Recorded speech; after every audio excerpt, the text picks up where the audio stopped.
E tal como o Big Bang, outras teorias foram surgindo a partir das ideias de Darwin.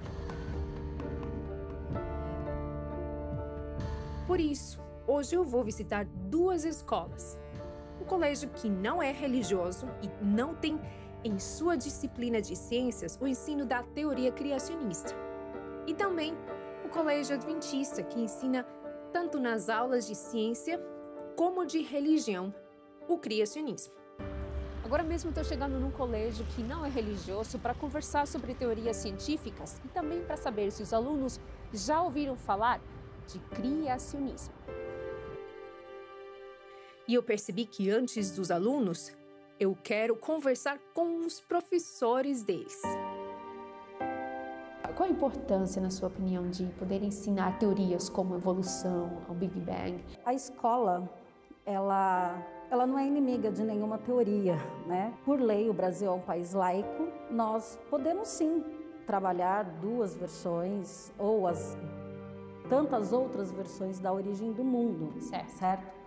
E é importante porque há uma diversidade de crenças, há uma diversidade de formas de ver o mundo e a sua concepção. O que a gente tem que pensar é o seguinte, que tudo que está no currículo de ciências é, de fato, uma teoria científica. Então, são teorias científicas embasadas, né? E, por conta disso, é importante a gente saber por quê. Porque, de certa forma, é como que a gente entende por que somos e onde estamos, né? No fato científico, nesse caso, né?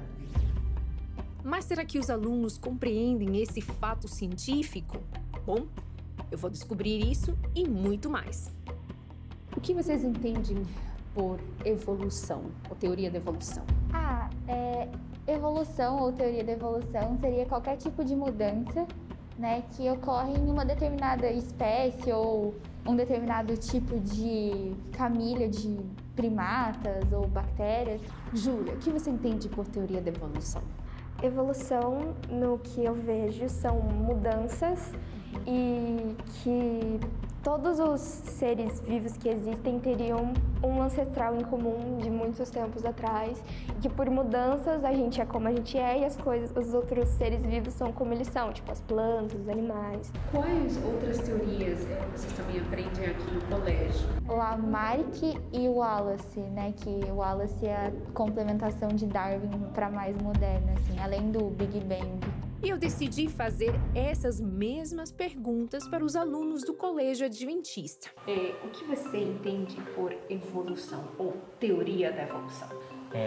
Houve a explosão, chamada de Big Bang, e depois os seres que sobraram no nosso planeta eles começaram a evoluir até chegar ao ponto que estamos hoje. Quais são as teorias que vocês aprendem aqui na escola? Evolucionismo, criacionismo.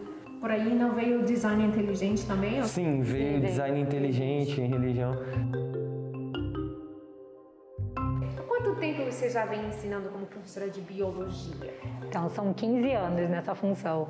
E como é para você ter que ensinar uma coisa, uma teoria que você não acredita? Isso deve entrar um pouquinho em conflito. Até os alunos também devem ter perguntado, professor, o que você acredita? Porque quando a gente é aluno, sempre pergunta, quer saber o que o professor pensa? Sim, a primeira coisa, né, que ele já pergunta, fala, mas professora, você é adventista, não é? Falo, sou, então você não acredita, né? Falo, não acredito, eu sou criacionista.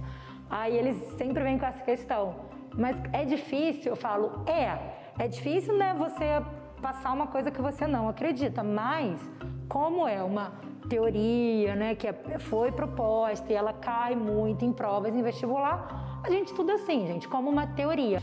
Qual é a sua opinião sobre o ensino do criacionismo nas escolas? O que eu acredito é que a gente não consegue comparar a teoria da evolução com o criacionismo. São duas coisas totalmente diferentes. A gente não pode, né? Uma coisa é teoria evolutiva, teoria científica, baseado em fatos e tudo mais. O criacionismo, ele é, de certa forma, que está mais relacionado a crer. E tem muitas coisas ainda que eu quero perguntar para eles. Agora mesmo eu estou numa escola para conversar com alguns alunos para saber o que eles entendem sobre as teorias de origem da vida. entre elas o criacionismo. O que você entende por criacionismo? Você vê ciência no criacionismo? O criacionismo, para mim, se tornou mais científico. Porque, geralmente, quando a gente cresce, quando a gente é pequeno, o que a gente escuta dos nossos pais é porque Deus quis, porque Deus quis. Então, o que eu acabei aprendendo foi o seguinte, de que Deus, ele criou sim o mundo e também criou todas as leis que temos no universo. E não uma coisa é separada da outra.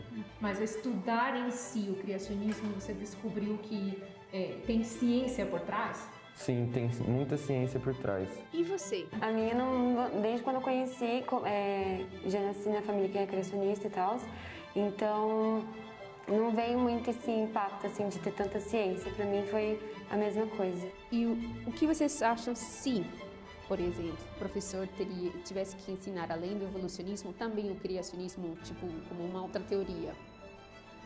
Eu acredito que são diversas áreas diferentes, mas que for pensar e estudar a fundo, uma liga a outra. Mas é uma ideia interessante, tipo, se a escola fosse para ensinar a gente isso, não deveria ter problema algum.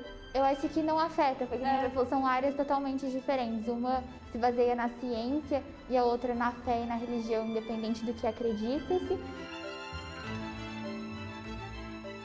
Professor, qual é a sua opinião sobre o ensino do criacionismo nas escolas? Bem, o ensino do criacionismo nas escolas, ele é importante se a gente levar em conta o contexto histórico. E, de maneira científica, eu não vejo o porquê. Então, é interessante no ponto de vista histórico, porém, para comparação entre o que é melhor, qual que é, não vejo o sentido de fato. Há algum tempo, né, tem esse debate no Brasil, né? Nós somos um país livre, um país laico. A nossa lei, a Lei de Diretrizes e Bases, a BNCC, ela traz todo esse parâmetro de ensino das experiências religiosas, entender como diversidade, principalmente. Então, assim, a gente precisa conhecer para respeitar. E a educação no Brasil, ela traz essa possibilidade. Professora Érica, você teve experiência de trabalhar numa instituição que não é religiosa? Sim, já tive. Como foi ensinar, no caso, o evolucionismo nessa área? Sim, eu ensinei para eles, né, a parte do evolucionismo e aí não cheguei a falar nada sobre criacionismo de início. Expliquei toda a teoria da evolução e não coloquei o meu ponto. E aí, no final, depois que a gente terminou a aula de evolução, eu dou uma chamada de atenção para eles que essa não é uma teoria única.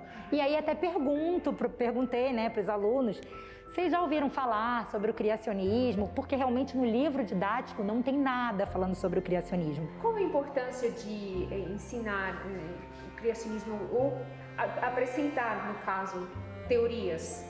Teoria da evolução está aí, é muito debatida, mas o criacionismo é pouco debatido.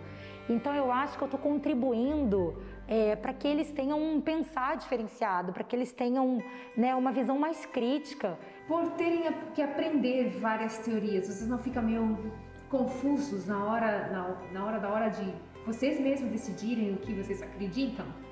Eu acho que não, porque elas são bem diferentes umas das outras. Então, quando eles vêm e dão para vocês essas duas opções assim de evolução e conhecimento, acaba que você conhece e você consegue distinguir e você consegue tirar a sua própria opinião daquilo ali. E você, Arthur? Tenho a minha opinião formada sobre qual eu acredito, mas eu acho que o que acaba confundindo é porque no vestibular só cai o evolucionismo e o criacionismo acaba não caindo no vestibular. Então a gente precisa estudar o criacionismo, porque, como por exemplo, eu sou criacionista. Então eu estudo o criacionismo para eu ter uma base pessoal, mas eu também preciso estudar o evolucionismo para eu fazer uma prova.